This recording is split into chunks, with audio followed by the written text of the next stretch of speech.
শুভ দুপুর বন্ধুরা, তোমরা কেমন আছো? তো আজকে দুপুরে আমার রেসিপি হচ্ছে ইলিশ মাছ দিয়ে নারকেলের দুধ, মানে ইলিশ মালাই, সেটা নারকেলের দুধ দিয়ে হবে। তো এই দেখো ইলিশ মাছ, আর আমি নারকেল কুড়িয়ে এটার মধ্যে মিক্সি করে নিয়েছি। মিক্সি করে নিয়ে চাটনি দিয়ে ছেঁকে এই দেখো নারকেলের দুধ বের করে নিয়েছি। এটা দিয়ে কিন্তু আজকে ইলিশ মাছগুলো রান্না করব। তো ফাইনালি তোমরা দেখো কিভাবে আমি করি। এই দেখো আমি মাছগুলো ভাজা শুরু করে দিয়েছি। দুটো দুটো করেই ভাজছি, একসাথে অনেকগুলো দিলে ভেঙে যাবে। তো দেখো বন্ধুরা, যে মাছ ভাজা কিন্তু হয়ে গেছে। আমি মাছগুলোকে অত কড়া করে ভাজিনি, হালকা ভেজেছি। আমার শাশুড়ি মা বলেন যে বৌমা, ইলিশ মাছ কিন্তু বেশি ভাজতে নেই, তাহলে কিন্তু ইলিশ মাছের স্বাদ নষ্ট হয়ে যায়। আর আমি যেহেতু তেল কম খাই, এখানে কিন্তু অনেকটা তেল আছে। তো দেখো আমি কিছুটা তেল তুলে রাখবো। আমি কিন্তু এটার মধ্যে কিন্তু আমার মেয়ের জন্য পনিরও ভেজেছি, তারপরেও দেখো কতটা তেল আছে। নারকেলের যেহেতু তেল আছে একটা, নারকেল, তাই আমি তেলটা কমই দেব। এবার এর মধ্যে আমি কালো জিরা ফোড়ন দিয়ে দেব।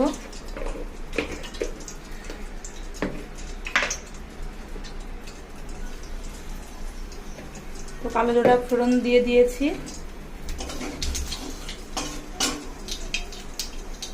আর দেখো মিক্সিতে যে আমি সর্ষে আর লঙ্কা বেটেছি সেটাও দিয়ে দেব।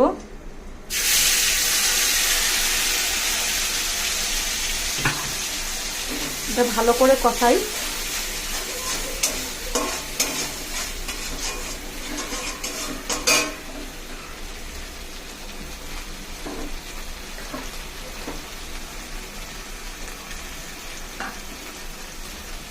আর এর মধ্যে নুন,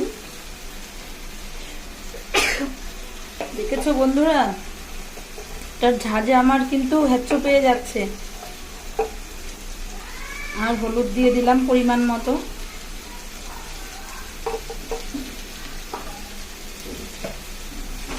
জানো তো বন্ধুরা, আমি কিন্তু কাঁচা লঙ্কা তরকারি বেশি খাই, শুকনো লঙ্কাটা খুব কম দিই। শুকনো লঙ্কা খেলে না খুব গ্যাস অম্বল হয়। দেখো মশলাটাকে কিন্তু খুব ভালো করে কষিয়ে নিতে হবে।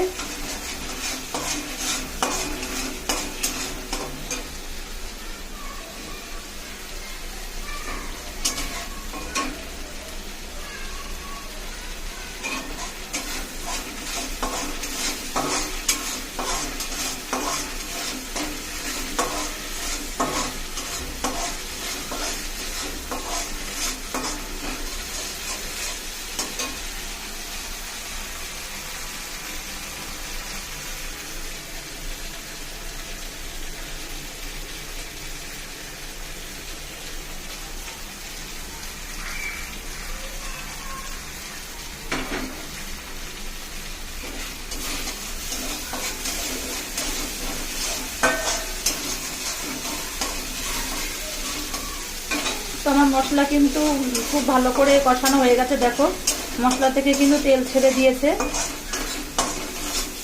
যখন মশলা না খুব ভালো করে কষানো হবে তখন দেখবে মশলা থেকে তেল ছেড়ে গেছে, তখনই কিন্তু জল দিতে হয়। তো আমি জল তো দেবো না,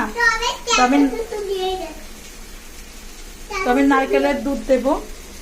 দেখো সবটুকুনি ঢেলে দেব। একটু ঝোল ঝোল রাখবো, কারণ দেখো ছেলেরা না ওরা শুকনো শুকনো খেতে পারে না, আমরা মেয়ে মানুষ শুকনো খেতে পারি। সকালবেলা শঙ্কর মাছের ঝাল করেছিলাম, আর এখন যদি এটাও যদি শুকনো করি কি দিয়ে খাবে, তাই একটু ঝোল ঝোল রাখবো, ফুটুক। আর দেখো কাঁচা লঙ্কাগুলোকে চিড়ে নিয়েছি, কাঁচা লঙ্কা দিয়ে দেব।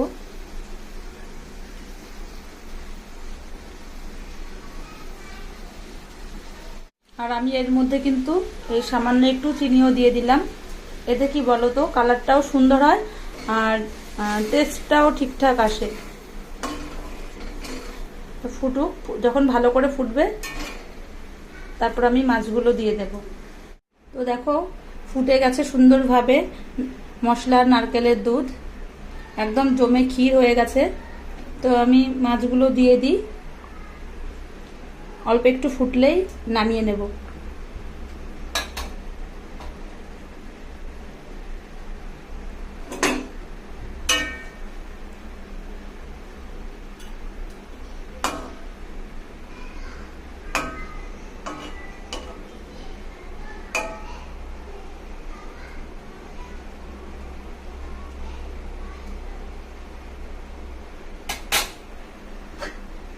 ঢাকনা দিয়ে দিলাম অল্প কিছুক্ষণের জন্য, একটু ফুটুক।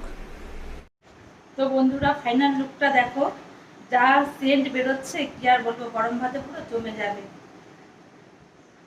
তো আজকে এই পর্যন্তই, দেখা হবে নেক্সট ভিডিওতে। সবাই ভালো থাকবে, সুস্থ থাকবে, টাটা।